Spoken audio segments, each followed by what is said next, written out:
brought to you by Sparrow Outfit। रातों रात बढ़ा दी मौलानाओं की, साधु संतों ने टेंशन कर दिया ऐसा ऐलान, योगी मोदी देखकर हो गए हैरान। बीजेपी नेता सोच भी नहीं सके, ठाकुर साहब का दिखा जबर भौकाल। कृष्ण नगरी से भरी हजारों साधु संतों ने हुंकार, मच गया दिल्ली तक सियासी हाहाकार। वक्फ बोर्ड को लगा 440 वोल्ट का झटका, बीजेपी के पहलवान ने बताया कहां अब काम अटका। 16 नवंबर को लगेगा दिल्ली में साधु संतों का जमावड़ा, वक्फ बोर्ड को लेकर साधु संतों ने काम बिगाड़ा। धर्म संसद में इकट्ठा होंगे लाखों साधु संत, करेंगे विरोधियों को एक झटके में बेदम। इधर देश भर में वक्फ बोर्ड को लेकर घमासान मचा था, उधर साधु संतों ने सनातन बोर्ड को लेकर एक ऐसा ऐलान किया है जिसने यूपी से लेकर दिल्ली तक खलबली मचा दी है। योगी भी देखते रह गए। महाकुंभ से पहले एक साथ लाखों साधु संतों ने दिल्ली में बैठी बीजेपी सरकार की टेंशन बढ़ा दी है।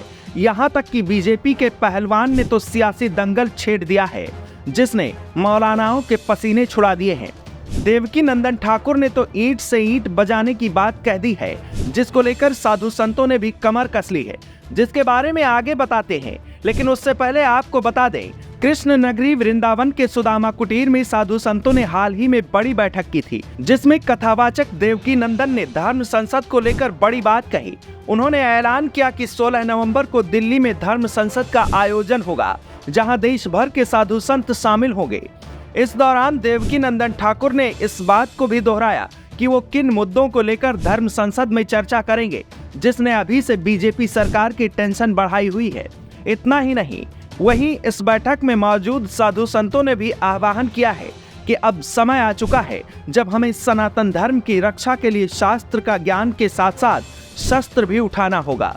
खबरों की माने तो धर्म संसद में श्री कृष्ण जन्मभूमि का मुद्दा भी रखा जाएगा। हालांकि इन सब के बीच जो सबसे बड़ा मुद्दा गरमाया हुआ है वो सनातन बोर्ड का है। दरअसल देवकी नंदन ठाकुर ने अब वक्फ बोर्ड की तर्ज पर देश में सनातन बोर्ड बनाने की मांग की है। उनका कहना है कि सनातन बोर्ड को भी उतनी जमीनें मिलनी चाहिए जितनी वक्फ बोर्ड के पास है। उन्होंने आरोप लगाते हुए कहा कि जिस तरह से वक्फ बोर्ड अपनी संपत्तियों के बारे में गलत बात कर रहा है, ऐसे तो देश में कुछ बचेगा ही नहीं। उनके इस बयान पर अब बीजेपी के पहलवान यानी बृजभूषण शरण सिंह का समर्थन मिला है। उन्होंने कहा कि देवकी नंदन ठाकुर की बात जायज है, सबका बन रहा है तो बनने दीजिए, हमें तो नहीं लगता कि इसमें कोई दिक्कत है।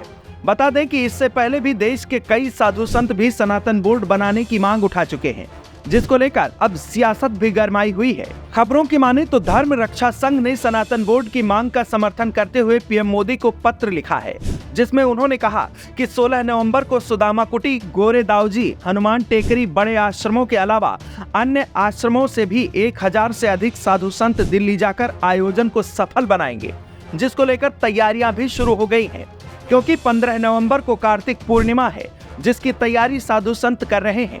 उसके बाद वो दिल्ली को रवाना होंगे, जहां होने वाली धर्म संसद में कई मुद्दों पर चर्चा की जाएगी। वही बैठक में मौजूद एक संत ने ये तक कह दिया है कि यही स्वर्णिम समय है। उनका मानना है कि जब एक बार सनातन बोर्ड के लिए आगे बढ़ गए हैं, तब इस पर पीछे नहीं हटना है। सनातन की रक्षा के लिए यह बेहद जरूरी है। इसके आगे ये भी कहा कि केंद्र और प्रदेश में सनातनियों के सहयोग से ही सरकार बनी है। सनातनियों की मांग माननी ही पड़ेगी, जिसने महाकुंभ 2025 से पहले मोदी योगी सरकार के सामने बड़ी परेशानी खड़ी कर दी है। अब मोदी सरकार साधु संतों की मांगों को लेकर क्या रणनीति बनाती है, इस पर सबकी निगाहें लगी हुई हैं। आप क्या सोचते हैं, क्या सनातन बोर्ड बनना चाहिए या नहीं? कमेंट कर जरूर बताएं।